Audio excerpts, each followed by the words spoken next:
Good morning students. So in the previous class we discussed about the concepts of our particularly closed surface and we got the expression for our Gauss theorem particularly. Now we will go through the concept of the definition of Gauss theorem and also how to prove the Gauss theorem to find the electric field of any substance. Always remember this one.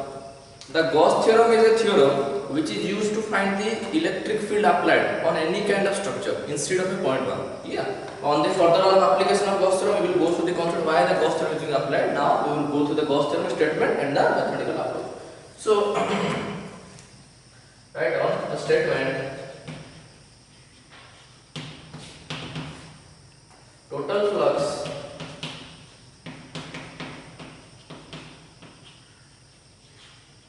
through a closed surface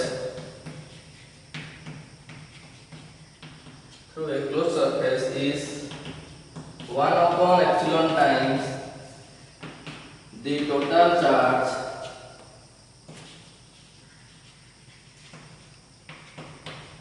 enclosed by the closed surface.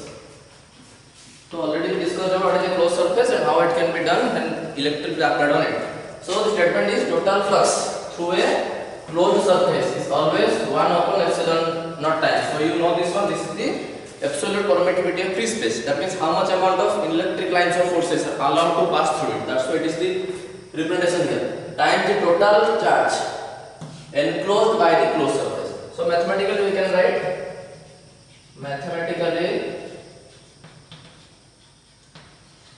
the expression for electric flux. We can write phi subscript E equals to 1 by epsilon times the Q, or we can write phi E is equals to Q upon epsilon naught. This is the expression for our electric flux as per Gauss. Always remember this one.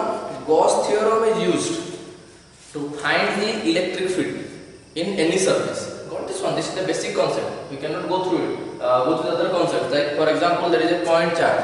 So when we will consider about any closed surface, we always take a spherical one. Then we calculate that how the electric field is there, how it is being symmetric. In the next part, we will discuss about the symmetric concept. That means every time, like for example, let us talk a little bit. Let's say you are having a point charge here, Q.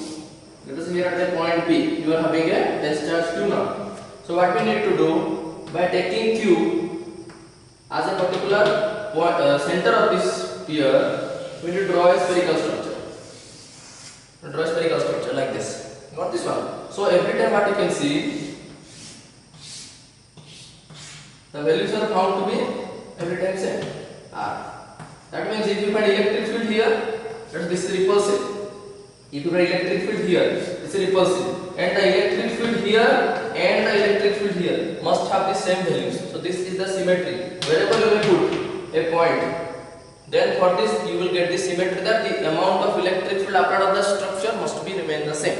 We will discuss about it in the further parts of applications of Gauss theorem, where we will read about the concept of symmetry. Okay. So now our concept is to prove the expression for electric field. Got this one? And also to get the expression for your electric flux. Clear? Okay, now we will go to the proof. Write down the proof.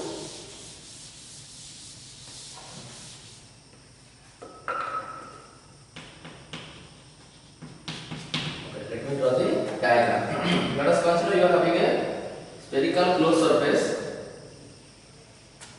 Clear? You are having a sphere.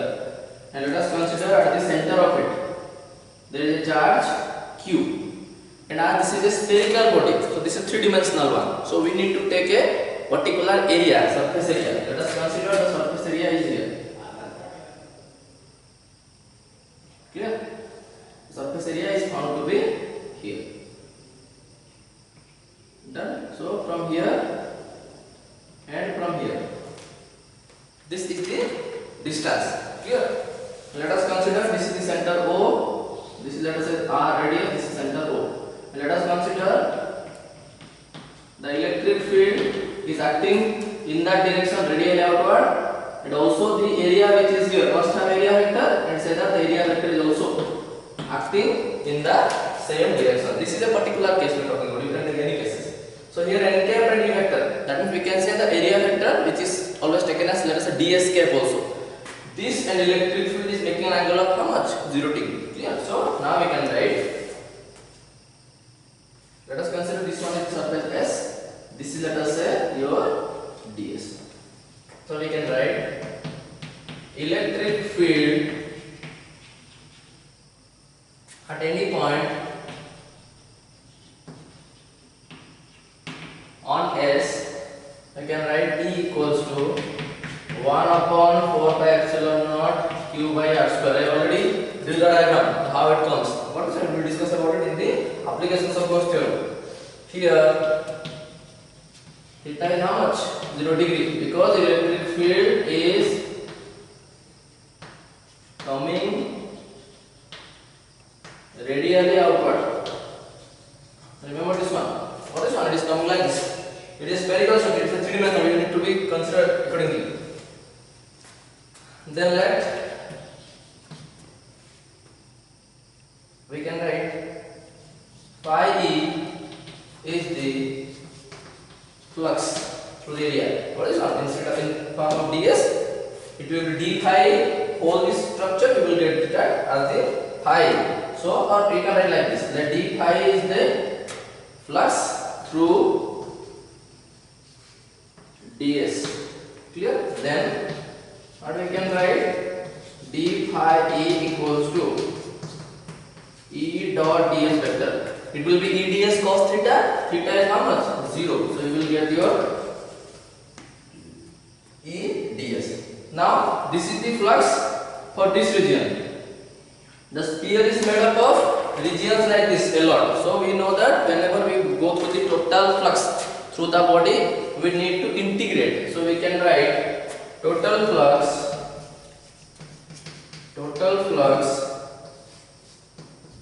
phi E is equals to closed integration over d phi E is equals to closed integration over E ds. Got this one?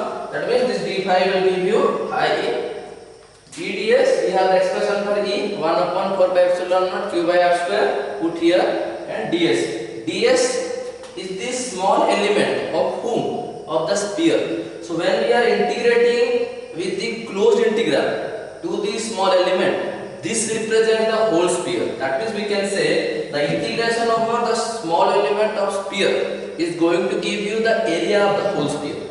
Like this in circle also you will get the same. If you are taking a length dl, you will integrate it, then you will get the whole circumference. That means the whole length of the circle. The same way here, if this is the area vector, a small area element of the sphere, then the sphere is made up of number of small area elements. So when we are integrating in a closed surface, then the integration of the small element area is going to give you the whole area of the sphere. Got this one? So if you will now go to the mathematics, so in place of this here, we can put the expression of electric field.